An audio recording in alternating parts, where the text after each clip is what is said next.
ಯೋಗಾನಂದ ಈಶ ಪ್ರಣಯೇಶ ಸರ್ವೇಶ ಕೇಳಿಸದೆ ನಿನಗೆ ಮಹಾದೇವ ಈ ಭಕ್ತನ ಅರ್ಥನಾದ ಕರುಣಾಕರ ಶಂಕರ ಪರಮೇಶ್ವರನೇ ಸುಖಂಕರನೇ ಪ್ರತ್ಯಕ್ಷನಾಗು ದೇವ ಪ್ರತ್ಯಕ್ಷನಾಗು. ಹೇ ಭಯಾನಿದಯ ಮೃತ್ಯುಂಜಯ ನನ್ನೀ ಮರೆಯು ನಿನಗೆ ಕೇಳಿಸದೆ ದೇವ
ಶ್ರೇಷ್ಠ, ಮೆಚ್ಚಿದೆ ನಿನ್ನ ಭಕ್ತಿಗೆ ಮೆಚ್ಚಿ ಪ್ರಸನ್ನನಾಗಿದ್ದೇನೆ. ಬಂದೆಯ ತಂದೆ ಬಂದು ನಿಂತೆಯ ಈ ಭಕ್ತನ ಮುಂದೆ ದೇವ ಭಕ್ತ ಪರಾಧೀನ ದೇವಾದಿ ದೇವನೇ ಸುಂದರ ಸಮಾಧಾನ ದೇವಾದಿ ದೇವನೇ ಸುಂದರ ಸಮಾಧಾನ ನಿರ್ಗುಣ ನಿರಾಕರಣ. ನನ್ನನ್ನು ಉದ್ಧರಿಸು ಮಹಾದೇವ, ನನ್ನನ್ನು ಉದ್ಧರಿಸು. ನಾನು ವಿಶಾಖ ದ್ವೀಪದ ಅರಸು. ನಿನ್ನನ್ನು ಮೆಚ್ಚಿಸಲಿಕ್ಕೆ ಬಹುಘೋರ ತಪಸ್ಸನ್ನು ಆಚರಿಸಿ ನಿನ್ನೀ ಸಕಲ ಜನ್ಮ ಸ್ವರೂಪವನ್ನು ಕಂಡು ನನ್ನ ಜನ್ಮ ಸಾರ್ಥಕವಾಯಿತು, ಧನ್ಯವಾಯಿತು.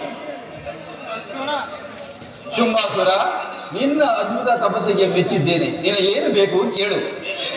ದೇವ, ಈ ಬ್ರಹ್ಮಾಂಡದಲ್ಲಿ ಎಲ್ಲಿಯೇ ಆಗಲಿ ಆಕಾಳ ವಿತಾಳ ರಸಾತಳ ತರಾಸ ಪಾತಾಳಗಳಲ್ಲಾಗಲಿ ದೇವ ದಾನವ ಮಾನವ ಗಂಧರ್ವ ಗಣಕಿನ್ನರ ಕೆಂಪುರುಷರಾದಿಯಾಗಿ ಅಷ್ಟೇ ಏಕೆ ತ್ರಿಮೂರ್ತಿಗಳಾದ ನಿನ್ನಿಂದಲೂ ಸಹ ಇಡೀ ಸೃಷ್ಟಿಯ ಅಸ್ತ್ರ ಶಸ್ತ್ರಗಳಿಂದಲೂ ಪಶು ಪಕ್ಷಿ ಮೃಗಾದಿಗಳಿಂದಲೂ ಇಡೀ ಸೃಷ್ಟಿಯ ಯಾವ ವಸ್ತುಗಳಿಂದಲೂ ನನಗೆ ಮರಣ ಬಾರದಂತೆ ಅನುಗ್ರಹಿಸಬೇಕು.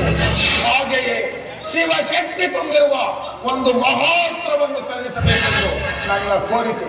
ಈ ಅಭೇದ್ಯ ಕೋರಿಕೆಯನ್ನು ಈಡೇರಿಸಿ ನನ್ನನ್ನು ಧನ್ಯನನ್ನಾಗಿ ಮಾಡುವುದೇನೋ, ನನ್ನನ್ನು ಧನ್ಯನನ್ನಾಗಿ ಮಾಡುವ. ತಥಾಸ್ತು. ಎಲ್ಲ ಈ ಭಕ್ತ ಶ್ರೇಷ್ಠ ಧರ್ಮ ಪ್ರವರ್ತಕನಾಗಿ ಜಗದ್ವಿಖ್ಯಾತಿ ಪಡೆದು ಅಪರಿಮಿತ ಪರಾಕ್ರಮದಿಂದ ರಾಜ್ಯಭಾರ ಮಾಡು. ಹೋಗು, ನಿನಗೆ ಈ ವರವನ್ನು ಕೇಳಿಸುವೆನು.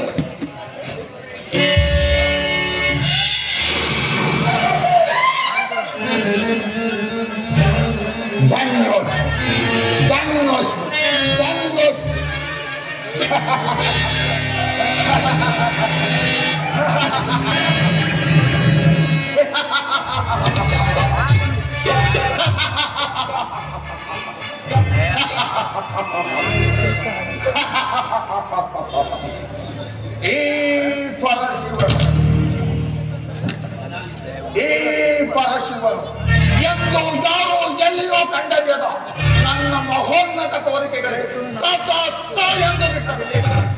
ಇನ್ನು ಯುಗ ಯುಗಗಳು ಕಳೆದರು ನನಗೆದುರಾಗಿ ನಿಲ್ಲಬಲ್ಲ ನೀರನ್ನು ಸೂರನ್ನು ಅವನವನೆರುವರು ಪಡೆದಿರುವೆನು ಶಿವಸ್ವ, ತಲೆ ಬಡಿವೆನು ಸರ್ವ, ಬಡಿದಿಡುವೆನು ಹರಿಹರ. ನನಗಡಿಯಾಗುವುದು ಚರಾಚರ. ಸೂರ್ಯ ಚಂದ್ರನನ್ನು ತಿರುಗಿಸುವೆನು ಕೈಯಲ್ಲಿ, ಸಕಲ ಲೋಕಗಳಿಗೆ ನಾನೇ ಸರ್ವೇಶ್ವರ. ಈ ಶುಂಭ